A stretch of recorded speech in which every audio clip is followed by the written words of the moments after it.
अच्छा, जरा सोचिए, अगर हमारे जेब में जो रुपया है उसकी कीमत रोज रोज बदलने लगे तो क्या होगा? आज हम ना इसी पहेली को सुलझाने वाले हैं। और मजे की बात यह है कि इसका हल कोई नया नहीं है, बल्कि 100 साल पहले ही हमें मिल चुका था। और ये सिर्फ कोई कहावत नहीं है, ये तो करोड़ों घरों की सच्चाई है, एक हकीकत है। देखिए, जब रुपया गिरता है ना, तो सिर्फ शेयर बाजार नहीं हिलता, हिलता है हमारे घर का बजट, हमारी उम्मीदें और हाँ, हमारे सपने भी। तो चलिए इस पर बात करते हैं। जब हम ये सुनते हैं ना कि रुपया गिर गया, तो इसका असल में मतलब क्या है? क्या ये सिर्फ अखबार की एक हेडलाइन है? नहीं, ये हमारी, मतलब हम सब की खरीदने की ताकत पर एक सीधा हमला है। और इसका असर हमें कहाँ दिखता है? बढ़ती कीमतों में। दाल महंगी हो जाती है, तेल महंगा हो जाता है, और महीने के अंत में जेब बिल्कुल खाली। ये वो बोझ है जिसे हम सब महंगाई के नाम पर चुपचाप उठाते रहते हैं। तो सवाल ये उठता है कि क्या ये कोई नई प्रॉब्लम है? क्या हम पहली बार इस मुश्किल से जूझ रहे हैं, या फिर इसका जवाब कहीं इतिहास में पहले से ही छिपा हुआ है?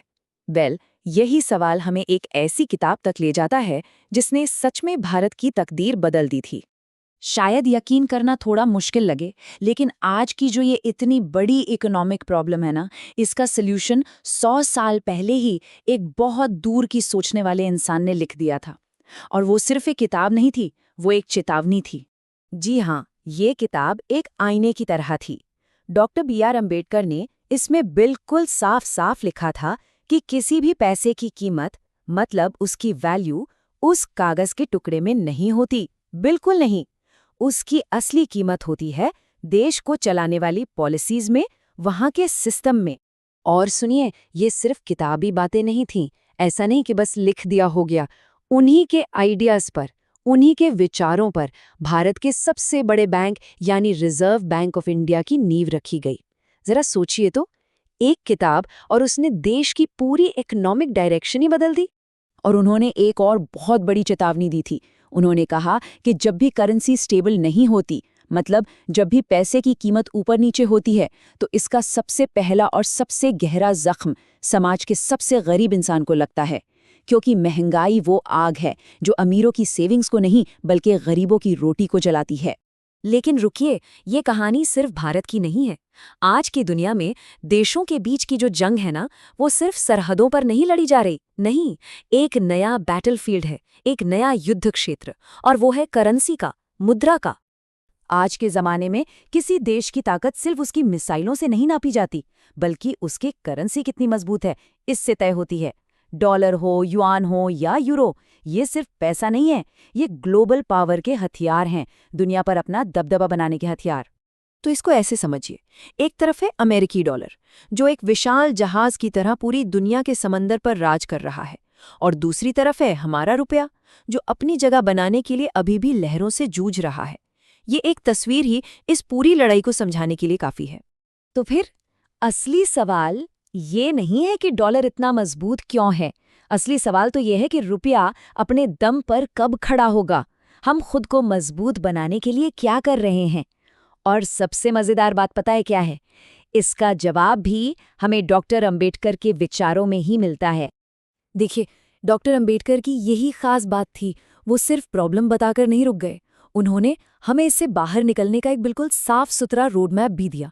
4 स्टेप्स का एक ऐसा प्लान जो आज भी उतना ही रेलेवेंट है जितना 100 साल पहले था। तो क्या थे वो 4 कदम? पहला, प्रोडक्शन बढ़ाओ, मतलब देश में ही इतनी चीजें बनाओ कि हमें बाहर से कम खरीदना पड़े। दूसरा, पॉलिसी स्टेबल रखो, सरकार की नीतियां ऐसी हों जिन पर इन्वेस्टर्स भरोसा कर सकें।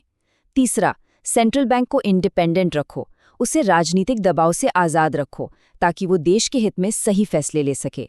और चौथा और सबसे ज़रूरी, आत्मनिर्भर बनो। और हाँ, ये सारे कदम एक दूसरे से पूरी तरह जुड़े हुए हैं। तो इसका मतलब क्या हुआ? इसका मतलब ये कि मेड इन इंडिया सिर्फ एक स्लोगन बनकर नहीं रह सकता। नहीं, हमारा गोल ये होना चाहिए कि भारत में बनी चीज़ें, यहाँ का ज्ञान, यहाँ का टैलेंट दुनिया के लिए सिर्फ एक ऑप्शन ना हो, बल्कि उनकी ज़रूरत बन जाए। जिस दिन दुनिया को हमारी ज़रूरत होगी ना, उस दिन हमारे रुपए की कीमत अपने आप बढ़ जाएगी। तो फिर सवाल वही है, ये सब होगा कैसे? इसका हल किसके हाथ में है? डॉक्टर अंबेडकर के हिसाब से ये रास्ता सिर्फ इकोनॉमिक मजबूती का नहीं है, ये रास्ता है हमारे राष्ट्रीय स्वाभिमान का। और इसका जो सल्यूशन है ना, वो किसी एक इंसान या किसी एक संस्था के पास नहीं है। नहीं, ये जिम्मेदारी हम सब की है, हर एक नागरिक की। ये तब होगा जब हमारे किसान की फसल दुनिया के बाजार तक पहुंचेगी, जब हमारे देश का युवा ऐसा ज्ञान, ऐसा सॉफ्टवेयर बनाएगा जिसे दुनिया खरीदेगी, और जब हम सब मिलकर एक आत्मनिर्भर भारत बनाएंगे। तो अंत में हमें एक बात समझनी होगी, जो प्रॉब्लम है वो रुपए के कागज में नहीं है। प्रॉब्लम हमारी सोच में है, हमारी पॉलिसीज में है, हमारे काम करने के तरीके में है। अगर हमें इस पूरी इमारत को गिरने से बचाना है तो भाई इसकी नींव को तो मजबूत करना ही होगा। और इस एक बात को हमेशा याद रखना चाहिए कि रुपया सिर्फ एक कागज का नोट नहीं है, ये 140 करोड़ लोगों का स्वाभिमान है। और जिस दिन हम सब इस स्वाभिमान को अपनी असली ताकत बना लेंगे, उस दिन दुनिया डॉलर की नहीं, भारत की मिसाल देगी।